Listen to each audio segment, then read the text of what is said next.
안녕하세요. 웃음노후 사연 이야기입니다. 이곳은 여러분의 지나온 인생 이야기를 함께 나누는 시간입니다.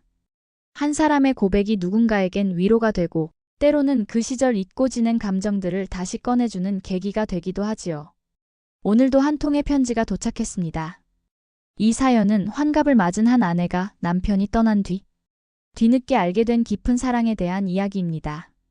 구독과 좋아요, 알림 설정은 사연 제작에 큰 힘이 됩니다. 그럼 오늘의 이야기 함께 들어보시죠. 저는 올해 환갑을 맞이한 평범한 주부입니다. 남편과는 23, 27 그렇게 젊고 순했던 시절에 만나 결혼했고 결혼 생활만 벌써 35해가 지났습니다. 누군가는 말합니다. 그 정도 살았으면 이젠 정이 아니라 의리로 산다고요. 맞습니다. 우리는 언제부터인가 손을 잡지 않았고 어떤 날은 눈도 마주치지 않은 채 하루를 보냈습니다. 말수는 줄었고 각자 방에서 따로 자는 게 익숙해졌고 남편은 아침마다 무표정한 얼굴로 신문만 넘겼습니다. 처음엔 그게 너무 서운했어요. 그래서 대들어도 보고 토라지기도 했죠. 근데 어느 순간 저도 익숙해져 버렸습니다. 말 안 해도 되는 관계, 그게 편하다고 착각하며 살았습니다. 그런데 말입니다. 지난 겨울이었어요. 남편이 저녁을 먹다가 갑자기 식탁에 손을 짚더니 숨을 몰아쉬며 고통을 호소하더군요. 처음엔 위경련인가 싶었죠. 그런데 얼굴이 하얗게 질리고 식은땀을 뻘뻘 흘리는 남편을 보며 저도 모르게 다리에 힘이 풀렸습니다. 구급차를 불러 병원으로 달려갔고 응급실에서 한참을 검사하더니 의사 선생님이 조용히 부르더군요. 보호자분, 잠깐 말씀 좀 드릴게요. 그 말이 끝나자마자 저는 이미 심장이 쿵 내려앉았습니다. 무슨 얘기를 들을지 직감적으로 알 수 있었거든요. 남편분, 췌장암 말기입니다. 이미 간과 폐로도 전이된 상태라 사실상 손을 쓰기가 어렵습니다. 그 순간 귀에서 웅 하는 소리만 들리고 눈앞이 하얘졌습니다. 정신을 차려보니 의자에 앉혀졌고 어느새 간호사가 제 손을 잡고 눈치를 보고 있더군요. 그런데 남편분, 본인이 이 사실을 알고 계세요? 한 달 전쯤에 이미 본인 명의로 검사받고 결과를 확인하셨다고 합니다. 그 말을 듣는 순간 제 심장은 산산조각이 나버렸습니다. 남편은 알고 있었습니다. 자신이 얼마 남지 않았다는 걸, 이제 곧 저를 두고 떠나야 한다는 걸. 하지만 그걸 단 한 번도 제게 말하지 않았습니다. 집에 돌아오는 길, 남편은 아무렇지 않은 척했습니다. 의사가 위험 같다고 하더라. 그렇게 웃으며 말하더군요. 그 웃음이 그렇게 아픈 사람이 지을 수 있는 얼굴이더라고요. 그날 밤 남편은 유난히 저를 오래 바라보더군요. 그리고 침대에 누워 저 몰래 등을 돌리고 흐느끼고 있었습니다. 저는 그 등을 보며 처음으로 무너졌습니다. 왜 이제야 이 사람이 보일까? 왜 나는 이토록 무심했을까? 왜 이렇게 늦게야 남편이 나를 얼마나 사랑했는지를 느끼는 걸까? 그리고 그날로부터 정확히 일주일 뒤 남편은 저보다 먼저 눈을 감았습니다. 침대에 누운 채 조용히, 아주 조용히 떠났습니다. 손 한 번 제대로 잡아주지도 못했는데, 사랑한단 말 끝내 듣지도 못했는데, 내가 밥이라도 좀 더 챙겨줬더라면, 내가 눈이라도 맞춰줬더라면, 이렇게 한이 남지 않았을 텐데. 남편의 마지막 표정은 아주 평화로웠습니다. 입가에는 미소가 걸려 있었고, 손은 가슴 위에 가지런히 모여 있었습니다. 마치 무언가를 끝내 준비해놓고 간 사람처럼요. 하지만 그게 무엇인지 저는 그때까지 알지 못했습니다. 그리고 남편이 세상을 떠난 지 보름쯤 지났을 때 한 개의 택배 상자가 도착했습니다. 수신인 사랑하는 나의 아내. 보낸 사람 김철수. 제 이름이 아닌 남편의 이름이 적힌 택배 상자. 그 안에는 제 인생을 뒤흔들 한 통의 편지가 들어 있었습니다. 남편이 세상을 떠난 지 보름쯤 됐을 때였습니다. 그날도 평소처럼 멍하니 거실에 앉아 TV를 켜두고 있었어요. TV에서는 요란한 홈쇼핑 방송이 나오고 있었지만 그 어떤 말도 귀에 들어오지 않았습니다. 그때 현관벨이 울렸습니다. 문 앞엔 택배 기사님이 무표정하게 상자 하나를 건넸고 김영자님 맞으시죠? 서명 부탁드립니다 하고 돌아섰습니다. 근데 이상하더군요. 보낸 사람란에 적힌 이름이 김철수. 제 남편 이름이었습니다. 순간 머릿속이 하얘졌습니다. 이게 무슨 농담인가 싶었어요. 죽은 사람의 이름으로 택배가 올 수가 있나요? 혹시 오배송인가 싶어 상자를 살피다. 수신인 사랑하는 나의 아내. 이 문구를 보는 순간 가슴 깊숙한 곳에서 뭔가가 확 올라왔습니다. 손이 벌벌 떨려 상자를 제대로 열지 못했습니다. 가위로 테이프를 자르고 뚜껑을 열자 안에는 낡은 노트 하나, 작은 보자기 2개, 그리고 흰 봉투에 담긴 편지 한 장이 들어 있었습니다. 편지 봉투에는 삐뚤빼뚤한 글씨로 영자에게 죽기 전에 꼭 하고 싶은 말, 그렇게 적혀 있었습니다. 저는 주저앉아 그 자리에서 한참을 울었습니다. 도대체 이 사람 죽기 직전까지 무슨 생각을 했던 걸까?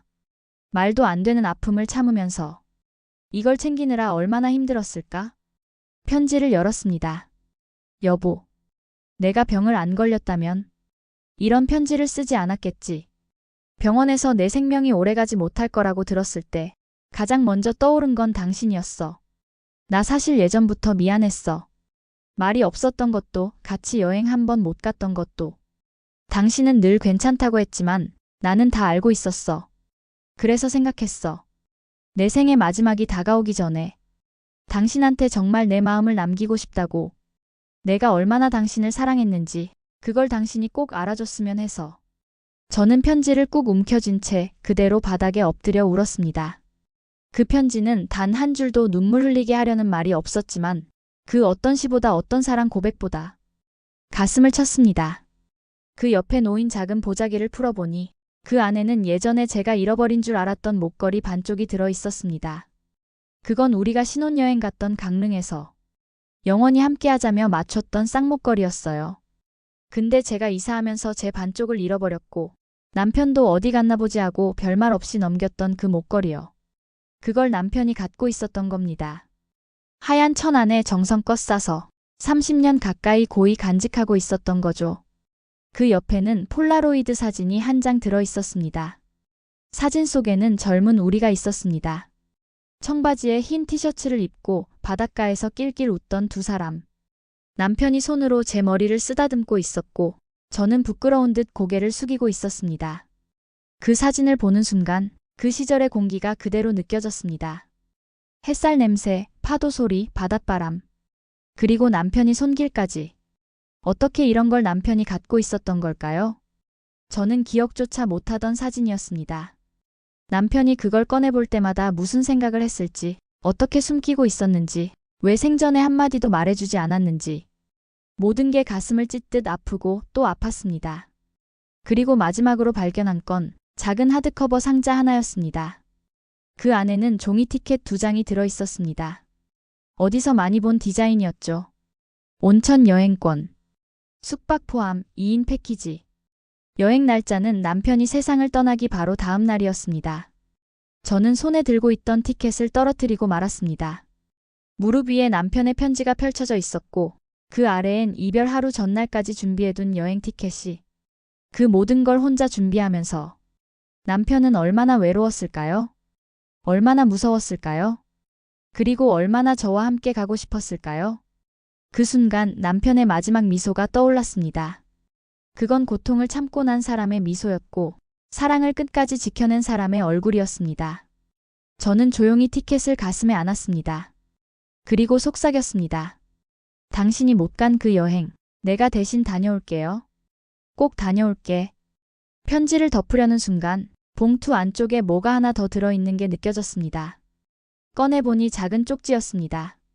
남편의 익숙한 글씨로 삐뚤빼뚤하지만 또박또박 적힌 문장이 적혀 있었습니다. 여보, 내가 그날을 꼭 기억하고 있었어. 당신이 나한테 처음 웃어줬던 날. 사실 당신은 내가 죽기 전까지도 내 곁에 있어주는 것만으로 고마운 사람이었어. 그런데 나는 말 한마디 제대로 못했지. 당신은 늘 말로 사랑을 확인하길 원했을 텐데 나는 그걸 너무 어렵게만 생각했어. 그게 내 평생 가장 후회되는 일이야. 그 글을 읽는 순간 제 안에서 꾹 눌러 참아왔던 감정이 무너졌습니다. 남편이 제일 후회한다던 그 말. 사실은 저도 매일같이 기다려왔던 말이었으니까요. 사랑해. 그 한마디를 살아생전에 단 한 번도 듣지 못했던 저는 이제야 그 마음을 알게 된 겁니다. 저는 그 편지와 목걸이, 사진, 여행권을 다시 상자에 곱게 담았습니다.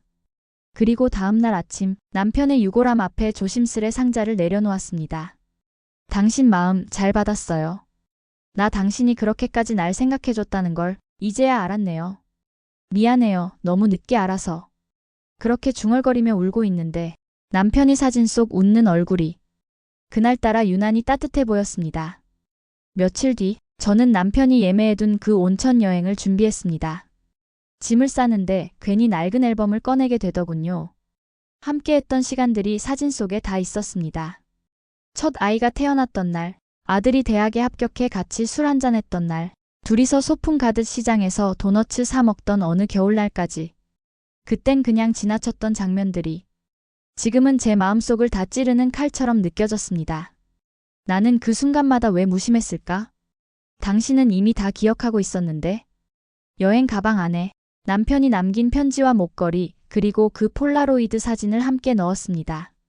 그 사람과 함께 여행하는 기분이 들도록요. 출발 당일 아침 남편의 유골함 앞에 무릎을 꿇고 인사했습니다. 같이 가요. 이번엔 당신 손 꼭 잡고 간다고 생각할게요. 기차역으로 가는 길 저는 울지 않았습니다. 대신 마음속으로 계속 말을 걸었습니다. 기억나요? 우리 첫 여행 때도 이렇게 새벽에 출발했잖아요. 그때 당신이 내 손목 끌고 바다까지 뛰어가선 파도에 젖은 내 신발 보고 미안하다며 하하 웃던 거. 누군가 옆에서 제 독백을 들었다면 이상하게 여겼겠지만 그날만큼은 정말 남편이 제 곁에 함께 있는 것 같았습니다. 열차가 천천히 움직이기 시작했고 차창 밖으로 해가 떠오르기 시작했습니다. 그 빛을 받으며 저는 살짝 눈을 감았습니다. 그리고 조용히 속삭였습니다. 지금이라도 늦지 않았을까요? 당신을 사랑한다고. 이제야 고백하면 너무 늦은 걸까요? 그 순간 제 손등 위로 따뜻한 햇살이 내려앉았고 왠지 모르게 남편의 손 같았습니다. 그렇게 남편이 남긴 마지막 여행이 시작되었습니다. 하지만 그 여행은 제가 남편에게 받은 마지막 선물만은 아니었습니다. 그건 동시에 남편에게 드리는 저의 첫 번째 진심이기도 했습니다.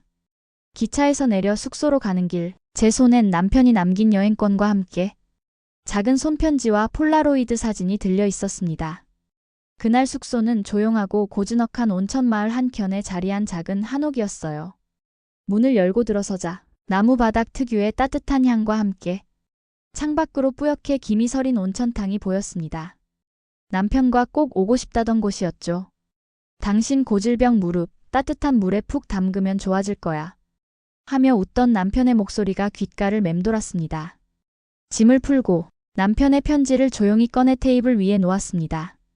그리고 목걸이 반쪽도 그 옆에 살포시 내려놓았습니다. 저는 혼자 온천에 들어갔습니다. 따뜻한 물이 피부를 타고 흐르자 슬픔이 아닌 이상하게도 평온함이 찾아왔습니다. 하늘을 올려다보니 구름 사이로 햇살이 스며들고 있었습니다. 그 빛이 마치 남편이 저를 바라보는 눈빛처럼 느껴졌습니다. 당신 지금 보고 있죠? 여기 정말 좋네요. 근데 역시 둘이 왔으면 더 좋았겠죠. 말을 하며 웃었고 저도 모르게 눈가에 눈물이 고였습니다. 그 눈물이 뺨을 타고 내려가 온천물 속으로 사라졌습니다. 다음 날 마을 앞 바닷가에 잠시 들렀습니다. 남편이 예전에 다시 가고 싶다고 했던 그곳. 우리는 이곳에서 첫 키스를 했고 신혼여행을 마무리했던 장소였습니다. 그 바닷가엔 사람이 거의 없었습니다. 조용히 파도 소리만 들렸고 저는 모래 위에 살짝 무릎을 꿇고 앉아 남편의 편지를 다시 펼쳐 들었습니다. 그리고 혼자 가져온 인스탁스 카메라로 작은 셀카 한 장을 찍었습니다. 배경은 바다. 손엔 남편이 편지. 그리고 가슴에는 두 사람이 맞춰둔 목걸이 반쪽이 걸려 있었습니다. 사진이 뽑혀 나오는 동안 저는 조용히 중얼거렸습니다. 이게 당신과의 마지막 여행이에요. 당신이 남긴 선물 잘 받았어요. 고마워요. 그리고 정말 사랑했어요. 그 말을 끝으로 저는 사진 한 장과 편지를 다시 가방에 고이 넣었습니다. 그리고 조용히 뒤돌아서 걸어 나왔습니다. 지금 제 방 책상 위에는 그때 찍었던 사진이 놓여 있습니다. 하늘을 바라보며 살짝 미소 짓고 있는 제 얼굴. 그 안엔 남편이 담겨 있습니다. 그 사람은 이제 제 곁에 없지만 그 사람이 남긴 말, 기억, 마음은 여전히 제 하루를 지탱해주는 가장 따뜻한 등불입니다. 그리고 저는 오늘도 그 빛 속에서 하루를 조용히 살아갑니다. 오늘의 사연 어떠셨나요?